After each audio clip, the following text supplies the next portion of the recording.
जिस इंसान को पूरी दुनिया एक तानाशाह के रूप में जानती है, जिसकी क्रूरता के किस्से हर जगह फैले पड़े हैं, लाखों लोगों की मौत का जिम्मेदार जर्मनी का तानाशाह एडोल्फ हिटलर, जिसकी एक बात पर लाखों सैनिक एक मिनट में अपनी जान गंवाने को तैयार हों, उस हिटलर का बचपन इतनी कठिनाइयों और तकलीफों से भरा होगा, ऐसी कल्पना करना ही मुश्किल है।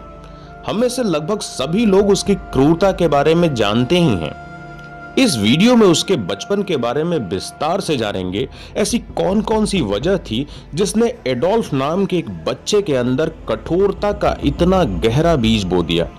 वीडियो पसंद आने पे चैनल को सब्सक्राइब और लाइक शेयर जरूर कीजिएगा। पिता का नाम एलोइस हिटलर और माता क्लारा हिटलर। इनके 6 बच्चे, जिसमें एडोल्फ चौथे नंबर पर था। एडोल्फ का जन्म जर्मनी से सटे ऑस्ट्रिया में हुआ। 3 भाई बहन की मृत्यु बचपन में ही हो गई। इसके बाद उसका परिवार जल्द ही ऑस्ट्रिया छोड़कर जर्मनी रहने चला गया। बचपन से ही एडोल्फ का इंटरेस्ट पेंटिंग बनाने में था, मगर अफसोस उसके फादर को यह पसंद नहीं। वह चाहते थे बेटा पढ़ लिख कर कुछ बड़ा बने। पिता पुत्र में कभी अच्छा रिश्ता बन ही नहीं पाया। इसके बाद इसके दोस्त भी बहुत कम ही रहते थे, क्योंकि इसके ज्यादा बोलने की वजह से परेशान होकर दूर चले जाते थे। एडोल्फ बचपन से ही पढ़ाई लिखाई में अच्छा नहीं था, पर भाषण देने की कला में वह माहिर था, और शायद यही भाषण देने की कला ने एक साधारण से बालक एडोल्फ को जर्मनी जैसे देश का सबसे बड़ा नेता बना दिया और पूरी दुनिया के लिए तानाशाह एडोल्फ हिटलर। इस बात को हम इस वीडियो के आखिर तक जरूर समझ पाएंगे। अब कहानी को आगे बढ़ाते हैं। यह साल 1903 की बात है। एडोल्फ की उम्र हो गई 14 साल। इसी साल इसके पिता का देहांत हो गया। उनकी तबीयत आए दिन हमेशा खराब ही रहती थी। इसके बाद एडोल्फ आर्टिस्ट बनने का सपना लिए वियना पहुंचा।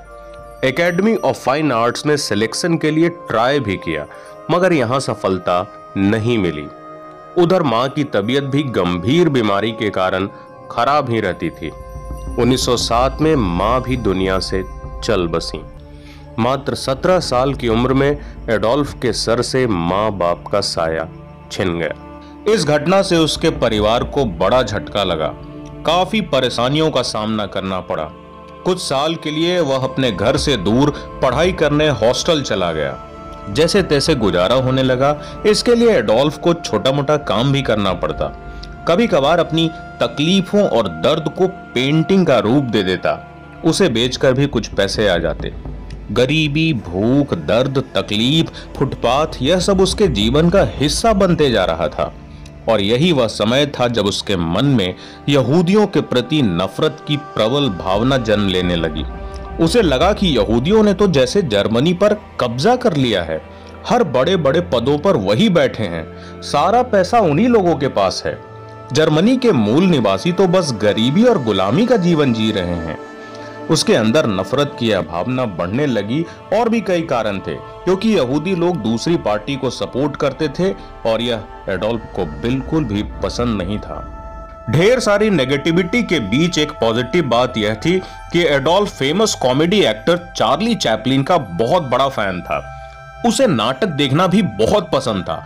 एक बार उसने नाटक देखते वक्त यह पाया कि एक व्यक्ति भाषण देने की कला में काफी एक्सपर्ट है। वह इससे लोगों को मंत्रमुग्ध कर देता है। लोग उसकी हर बात मानने को तैयार हो जाते हैं। इस घटना ने उसके जीवन पे बहुत बड़ा प्रभाव डाला। एडोल्फ इससे काफी प्रभावित हुआ और जर्मनी के बारे में विस्तार से अध्ययन करने लगा। लोगों के बीच जा जाकर यहूदियों के खिलाफ भाषण देने लगा।